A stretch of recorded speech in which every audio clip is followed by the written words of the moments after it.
تو اللہ کے رسول نے معصوم ہونے کے باوجود کہ جب آپ کا ہر قول، ہر فعل، ہر سوچ سب معصوم ہیں، آپ نے کسی استثناء کا مطالبہ نہیں کیا۔ اسی طرح سے دوسرے خلیفہ راشد حضرت عمر فاروق اور خلیفہ راشد و ارشد حضرت علی المرتضیٰ رضی اللہ تعالی عنہ نے خلیفہ وقت ہوتے ہوئے اپنے آپ کو اپنے فریق مخالف کے مساوی عدالت سے کہا کہ ہمیں مساوی جگہ دی جائے، کوئی استثناء خلیفہ کے لیے عدالت میں نہیں ہے۔ لہذا ہمارے اہل اقتدار کو ان باتوں سے سبق حاصل کرنا چاہیے اور ایسے فیصلے نہیں ہونے چاہیے جو دنیا کے لیے تماشا بنے اور جو ان مناصب کے وقار کے بھی منافی ہوں۔ اس کے ساتھ ساتھ ہمارے اہل اقتدار کو ان کے جو ماتحت ہیں لگتا ہے کہ پوری طرح بریف بھی نہیں کرتے، لہذا انہوں نے کہا کہ پہلے 2017 میں مدارس 35,000 تھے اور ابھی 1,05,000 ہو گئے ہیں، اور اب آپ نے سن لیا، میں اس پہ مزید ڈیٹیل کیا دوں، لیکن سچویشن یہ ہے کہ آرمی اس وقت بہت ہی بری سچویشن میں ہے اور ایسے ٹٹو ان کو چاہیے۔ یہ کیا کہہ رہا ہے کہ پاکستان اور بنگلہ دیش نے بھارت کی گردن پہ پاؤں رکھ دیا ہے۔ پاکستان اور بنگلہ دیش کی حالت یہ ہے کہ ان کے پاس کھانے کو نہیں ہے، یہ گردن پہ پاؤں رکھیں گے۔ جس دن بھارت نے خالی ایک دھاڑ نکالی نا تو تم دونوں فارغ ہو جاؤ گے۔ حملہ پاکستان پر حملہ اور پاکستان پر حملہ، بنگلہ دیش پر حملہ، جنوبی ایشیا کے اندر یہ اسٹریٹجک بلاسٹ ہونے جا رہا ہے۔ بہت جلد آپ یہ معاہدہ ہوتا دیکھیں گے۔ اس کا مطلب یہ ہے کہ اکھنڈ بھارت کی گردن مروڑنے کا وقت قریب آ گیا ہے۔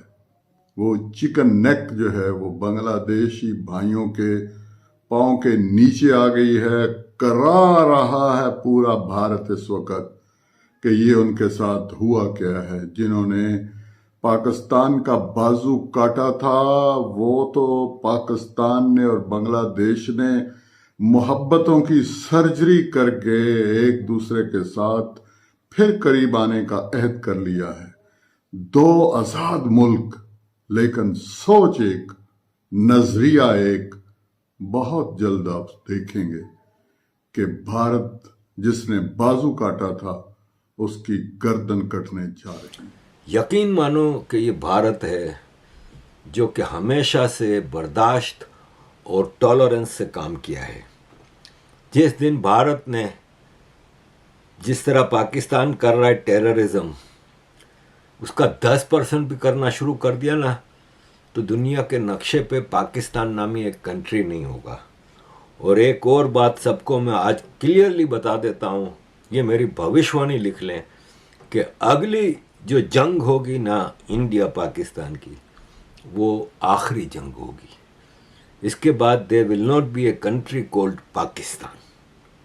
یہ میں آپ کو بتا دیتا ہوں کہ اب بھارت کی بھی برداشت کا پارا مطلب ختم ہو چکی ہے، بھارت کی برداشت۔ اور اب بھارت نے اب جو حملہ کیا نا تو یہ جو گردن پہ پاؤں رکھنے والے کہہ رہے ہیں نا، جو یہ لوگ یونائٹڈ نیشنز کے ریفیوجی کیمپس میں بیٹھے ہوں گے جیسے 71 میں پاکستان کے فوجی بیٹھے تھے۔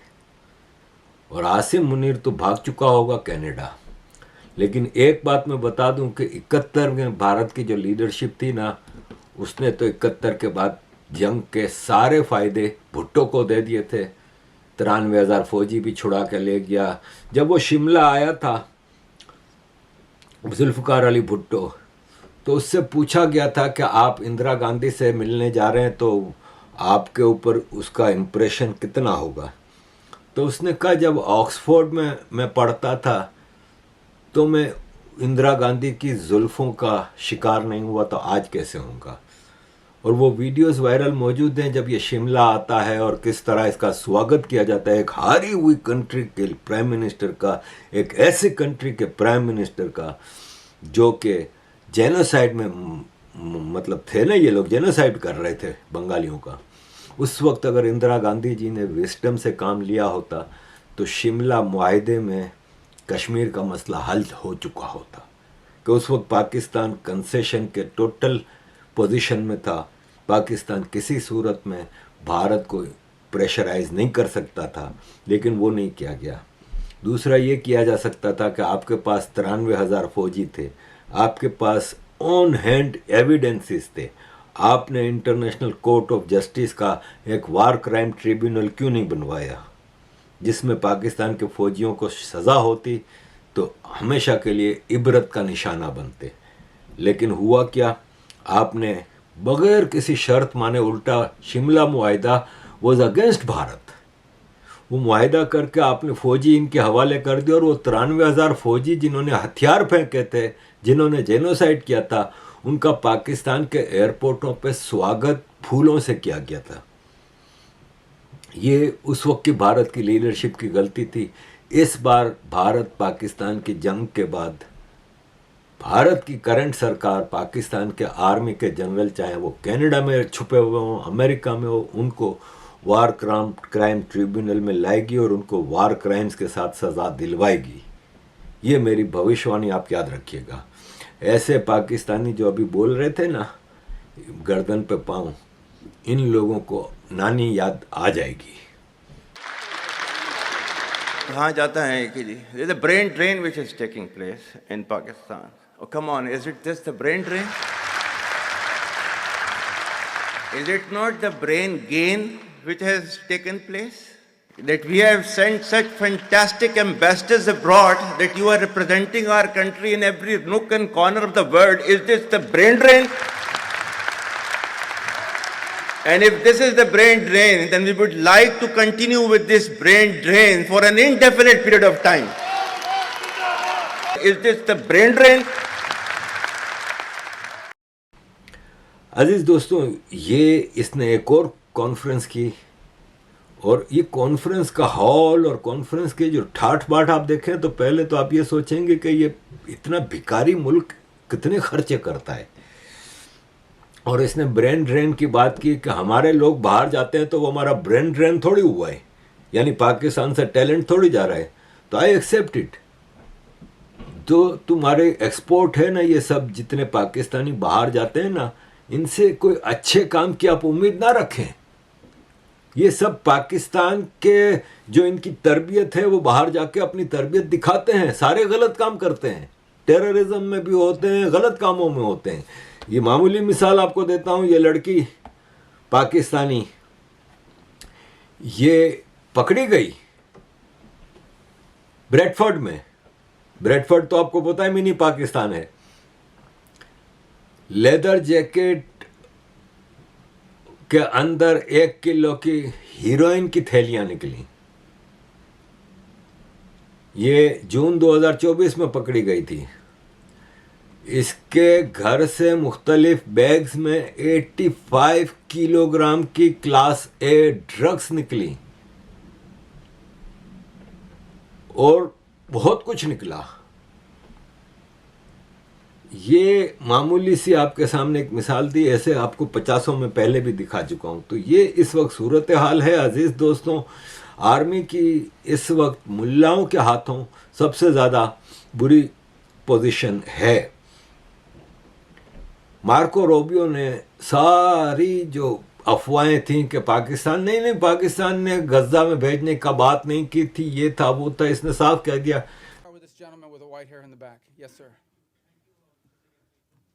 Ask you about Gaza. US wants Pakistan troops to be in Gaza. Has US got a consent from Pakistan that they will be sending their troops in Gaza for peace building and peacemaking? Yeah. Well, look, in fairness to all the countries we've talked to about being and having a presence on the ground, I think they want to know specifically, what the mandate, what the specific mandate, it was the funding mechanism looks like.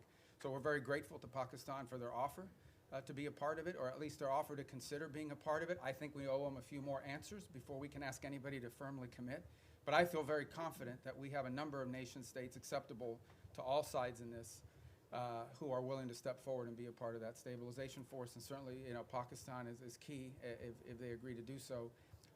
But I think we owe them a few more answers before we get there. We're trying to make a lot of progress here with I think the next step here is announcing the Board of Peace, announcing the Palestinian Technocratic Group that will help provide daily governance. And then once that's in place, I think that will allow us to firm up the stabilization force, including how it's going to be paid for, what the rules of engagement are, what their role will be in demilitarization and so forth. Thank you. Next to you. کہ we are thankful to Pakistan کہ انہوں نے ہمیں offer کی کہ ہم غزہ کے plan میں شامل ہونا چاہ رہے ہیں، یعنی فوج بھیجنا چاہ رہے ہیں. اب یہ کتنا بھی آئیں بائیں شائیں کر لیں، یہ اپنے باپ امریکہ کے مارک روبیو کے سامنے جھوٹ نہیں بول سکتے. اب یہ ان کی پوزیشن ہے. ابھی یہ اپنی پی آر بنانے کے لیے مختلف جگہوں پہ DGISPR terrorist, United Nations recognize terrorist, Sultan Bashir کے بیٹا DGISPR جنرل شریف مختلف جگہوں پہ بھاشن دینے جاتا ہے. تو ابھی یہ ایک کاسمیٹ یونیورسٹی اسلام آباد میں بھاشن دینے گیا تو وہاں پہ جو سینئر فیکلٹی ممبر تھی اس نے ان سے سوال کیا کہ سر 40 سال میں ایسا میں نے کبھی نہیں دیکھا کہ کوئی serving military spokes person university میں آتا ہے بھاشن دینے کے لیے. اور اس پہ ان دونوں کی گرما گرمی ہوئی اور DG شریف صاحب کو برا لگ گیا. پھر ایک اسٹوڈنٹ نے سوال کیا کہ سر آپ کہہ رہے ہیں کہ پاکستان بہترین صورتحال میں ہے، پاکستان بہت آگے جا رہا ہے، لیکن پاکستان کی اکانومی تو بالکل تباہ ہو چکی ہے، تو آپ یہ سب کیسے کہہ رہے ہیں؟ تو کہتا ہے کہ تم لوگ یہاں پہ جو بیٹھے ہو نا، تم لوگوں کو کیا پتا کہ اکانومی کیا ہوتی ہے. ایک میٹرک پاس سالہ فوجی ٹیررسٹ کا بیٹا وہ ہمیں بتائے گا کہ اکانومی کیا ہوتی ہے. اکانومی کا بیڑا غرق تو انہوں نے کر دیا ہے. تو عزیز دوستوں یہ سچویشن ہے پاکستان کی. عزیز دوستوں thank you very much for all your support. Kindly keep supporting.